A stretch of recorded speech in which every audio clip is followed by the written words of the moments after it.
ya? Nah, ini security, pos security. Oh, pemirsa, ini masuk sebentar. Masuk, silakan. Mari, masuk.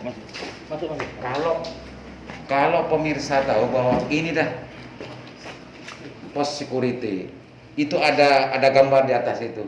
Itu Madura. Itu Madura, pemirsa. Tidak pakai SNP, tapi itu.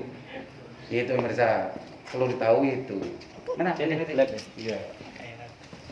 Ini yang menentukan kualitas. Ya. Jadi kalau kita bicara mungkin terkait beras dan kualitas ya kan beras. Pertanyaan saya satu, tanpa alat tidak akan terjawab, Pak. Kayak ini langsung praktekkan diri. Jadi ini alat namanya mini grinder, ya kan? Apa? Grinder. Pemirsa grinder, karena banyak yang nggak familiar Mas Junedi. Oh iya. Kalau urusan perberasan kan hanya Pak Junedi yang tahu. Yang lain kan nggak. Grinder. Jadi fungsinya pertama alat berat ini untuk menentukan itu seberapa banyak tingkat kepatahannya, Pak. Oh ya, patah kan. Patah itu ya. Nah, di sini yang menentukan nanti. Ya. Ya kan? Jadi kelas dari premium dan tidak itu salah satu variabelnya adalah keutuhan dari beras itu. Betul. Dan situ sudah ada SNI. Jadi patahnya harus sekian, ada harus sekian gitu, Pak. Ternyata kalau ada beras yang lempu di giling lempu itu bagian dari variabel penentuan dari kelas beras. Gitu, mempengaruhi harga tentunya ya Pak Junedi. Ya, pasti Pak. Lanjut Pak Junedi. Nah, yang ini adanya di antara timbangan juga yang ada. Ini namanya milimeter, Pak. Milimeter. Apa Jadi itu? fungsi milimeter ini pertama nanti menentukan di sini ada 3, Pak. Ya kan? Ada 3 nanti keluar. Pertama adalah DS-nya. Berarti derajat sosoknya. Karena sesuai dengan aturan yang sudah keluar kemarin tahun 2001 dari pemerintah SNI, ya kan? DS harus sekian, 5%. Jadi kalau kurang di situ nanti tetap di situ dirubah untuk disesuaikan dengan di sini dengan SNI yang ada. Yang ngukur ini pertama ini. Terus tingkat keputihan.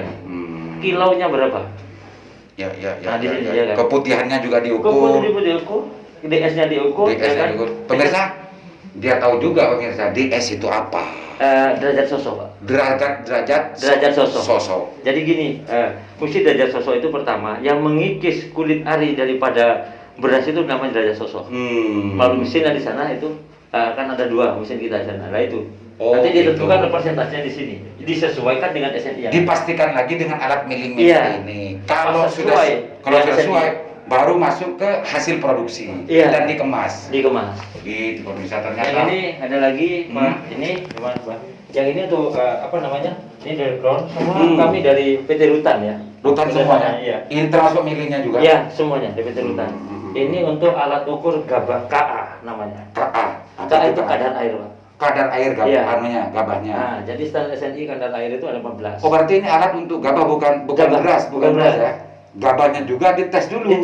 Sebelum sebelum masuk diterima di sini. Gitu pemirsa, ternyata banyak langkahnya. Ini kirain langsung jadi beras. Ternyata enggak. Ini alat untuk mengukur kadar air. Kadar air. Itu pertama. Produksi Rutan juga. Semuanya Rutan. Rutan semua. Kami percaya sama Rutan. Oke. Apa lagi Pak Junedi? Ya, mungkin juga. Kalau ini alat ini. Ini alat untuk ini, Pak. Oke. Oke pemirsa, ini labnya kita keluar lagi untuk mencari informasi yang lebih detail lagi. Baik.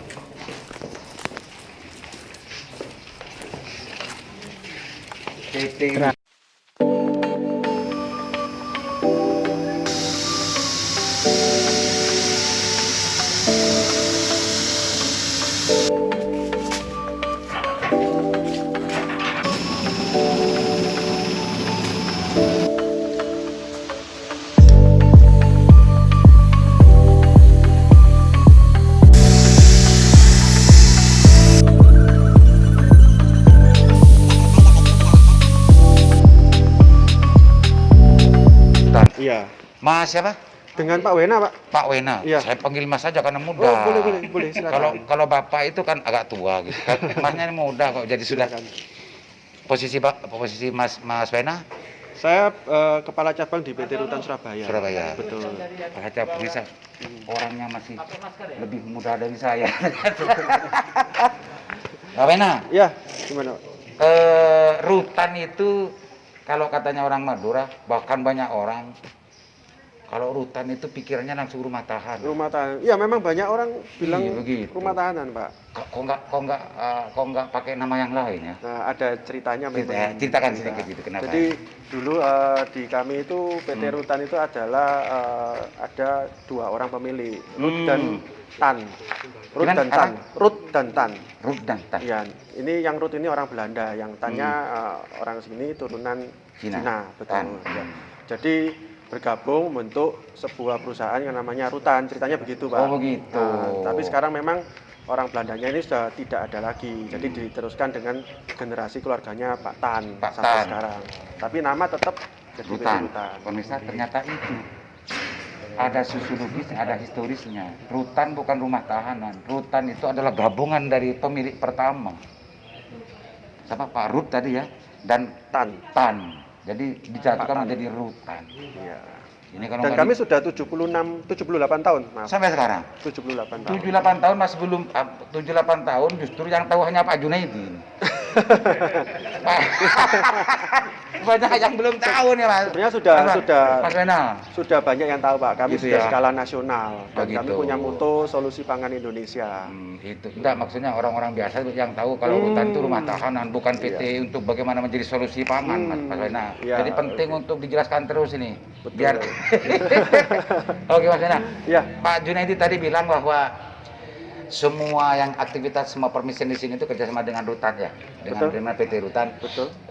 Sebetulnya PT Rutan itu dalam konteks produksi beras dan pertanian itu apa saja produk Kami dari permesinannya, Pak. permisen saja. Jadi kalau untuk yang sekarang kita termasuk yang salah satu yang terbesar di Indonesia untuk mesin-mesin pemrosesing beras. Terbesar, tapi nggak monopoli salah kan? satu. Enggak ya. Ada beberapa. Nggak boleh kan monopoli kan iya. itu Wena ya. Iya. Tapi terbesar dan diakui sudah 78 tahun, betul. Pemirsa perlu dimaklumi karena pengalamannya sudah berpuluh-puluh tahun. Meskipun tidak monopoli, meskipun bisa sebetulnya monopoli, tapi Mas PT Rutan kan tidak monopoli. Karena banyak kayaknya pabrik-pabrik Alsintan yang lain ya. Betul. Masih memberikan kesempatan kan ke yang lain. Betul. Doakan saya nanti menjadi mempunyai pabrik yang sama. Ah. Mimpi. Oke Pak Wena, Ya. terima kasih banyak ya. Terima kasih. Karena ini karena Pak Junaidi salah satu apa namanya yang merintis tentang masalah pelopor beras premium di Pulau Madura betul. ini dan Pak Wena sebagai ketua cabang itu membantu ini. Terima kasih banyak Pak Wena. Terima kasih, Mudah-mudahan juga bermanfaat Pak Wena ya. Ya. Atau barangkali mau ada yang mau disampaikan ke masyarakat biar tidak ada salah persepsi seperti tadi. Silakan sampaikan Pak Wena. Ya. Apa itu PT Rutan? PT Rutan adalah pelopor solusi pangan Indonesia. Jadi kami produksi mesin-mesin pemrosesing beras terbesar di Indonesia. Ya. Tidak hanya mesin seperti ini, mesin di sawah juga ada. Ada, Pak. Apa namanya itu? Ada. Mesin processing beras yang manual, Pak. Oh yang manual itu. Manual. Kalau yang orang Mas Duaris dulu gebus gini itu, sekarang kan masih ada kan di sini kan? Sudah ada berarti Ada. mesin itu. Kita juga ada mesin itu yang perontoknya itu. Ada. Yang perontoknya sudah ada juga. Jadi kami dari processing beras yang kecil sampai besar kami ada. Tersedia semua. Betul, tergantung sekarang menyesuaikan budgetnya.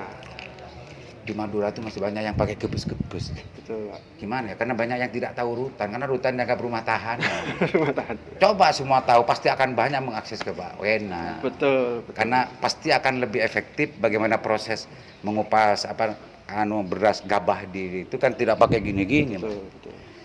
Oke, Mas Wena. Memang kedepannya harus lewat ke mekanisasi pertanian, Pak. Iya. Jadi harus lebih dengan alat-alat yang lebih canggih supaya losesnya juga dapat dikurangi, hasilnya juga lebih baik dan lebih bisa baik, lebih produksi beras yang premium, Pak.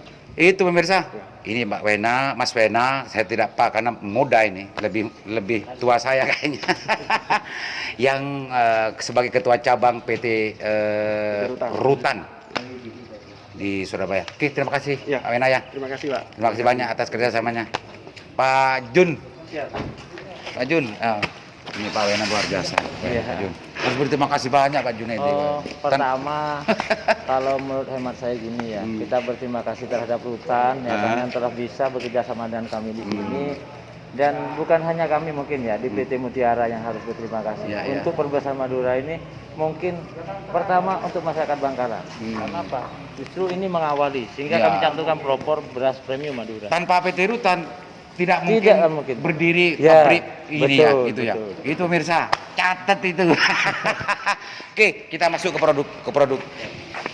Pak Jun, ini tadi diceritakan produk kelas premium ya? Iya, Kelas premium. Iya. Coba ceritakan keunggulan dari produk-produk yang lain. Ini keunggulan kami pertama di masalah pulen ya. Pulen. Pulen. Kalau pulen itu istri saya yang tahu. Heeh. Karena channel sandasan banyak yang apa namanya, yang laki-laki penontonnya. Pulen itu apa? Jadi kata orang Madura ini Komel. Komel. Kata Kata orang Madura gitu, ya kan? Bisa dibuktikan nanti. Pulen. Ah. Iya. Sampai bawa satu nanti ya. Oh, gak ada masalah. Pembuktiannya. Pembuktiannya. Ternyata Kalaupun dapat tidak gratis. punel ya kan silakan tim sandasan kembalikan ke sini. Oke. Kami jamin karena kami pakai lab. Pulen ya? Pulen. Satu yang lain ada lagi? Yang lain mungkin gini ya, keunggulan dari beras ini di antaranya punel juga. Ini lebih bertahan ya. Kalau masalah kan Tahan lama? Tahan lama. Itu beras kami kita. Pasti menentukan tahan lama itu pakai lab, enggak? Yang pasti pakai lab semua. Lab gitu ya. Pakai lab semua. Pemirsa, tadi itu labnya yang tadi kita sempat lihat di sana, itu salah satu pengukurnya. Iya. Ada lagi keunggulannya? Harga barangkali? Kalau masalah harga mungkin bisa bersaing. dengan Bersaing kita. gitu ya? Bersaing. Nah. Itu bersaing untuk bahasa diplomasi yang sangat luar biasa. Itu kalau pedagang pakai bersaing itu ya begitu itu, saya tahu sendiri karena memang untuk memproduksi kayak ini harus lewat tahapan seperti tadi luar Betul, biasa. betul. Tidak gratis-gratis, Iya, semuanya pakai ada ongkosnya kan gitu Pak Iya, Junedi. betul. Masa kalau bisnis tidak ada untung kan nggak mungkin. Oke, 3 punel, Hah? tahan lama, Tahanan. terus harga bersaing. Harga yang terakhir, Hmm. ya. Ini tanpa zat pewarna, Pak. Tanpa zat, Zat pewarna. ini yang perlu dicatat pemirsa. Tanpa zat pewarna. Ini tanpa zat pewarna. Silakan. Asli? Asli. Asli. Jadi pemirsa, ini tanpa zat pewarna. Kalau yang lain mungkin kalau untuk lebih putih itu ada zatnya juga ya. Kalau ini asli. Asli tanpa zat pewarna. Bahkan prosesnya tadi kalau diceritakan, kalau tidak semacam ini tidak diproduksi dikemas semacam Betul. ini. Jadi sesuai dengan lab, hasilnya baru kita Produksi dan dikemas semacam Dan ini. dikemas Itu semacam pemirsa. Karena ini adalah pelopor beras premium di Pulau Madura, mestinya pemerintah daerah kabupaten seluruh Madura bisa mengapresiasi ini. Bisa saja dengan kebijakannya. Ini hanya sekedar usulan. Semua minimarket yang ada di Madura harus display ini. Itu salah satu bentuk support. Itu Pak Bupati, Pak Kepala Dinas Perindustrian dan yang lain-lain. Dengarkan ini, catat ini. Ya. Kapan mulai beredar nih? Mulai beredar, mulai besok sudah bisa beredar. Sudah bisa beredar ya? Siap, yang sudah akan produksi. Jadi distribusinya dan semuanya sudah ada semua? Sudah ada. Sudah ada ya? Sudah ada. Kalau ada orang yang mau menjadi distributor, boleh? Bebas siapa? Bebas gitu ya? Tapi kita makan Bangkalan dulu. Oh Begitu, gitu. ya. Baru kita Yang akan- pasti harus daftar dulu ke sini. Ya. Orangnya sudah ada yang hadir, mungkin 2 orang saat ini. Oh gitu. Sudah ada yang hadir. Jadi pangsa pasarnya sudah mulai ada. Saya rasa sudah tercatat di situ, sudah ada. Oke, pemirsa, pendalamannya cukup dulu. Nanti selanjutnya belum dalami kita podcast lagi datang ke sini biar tidak cukup sampai hari ini.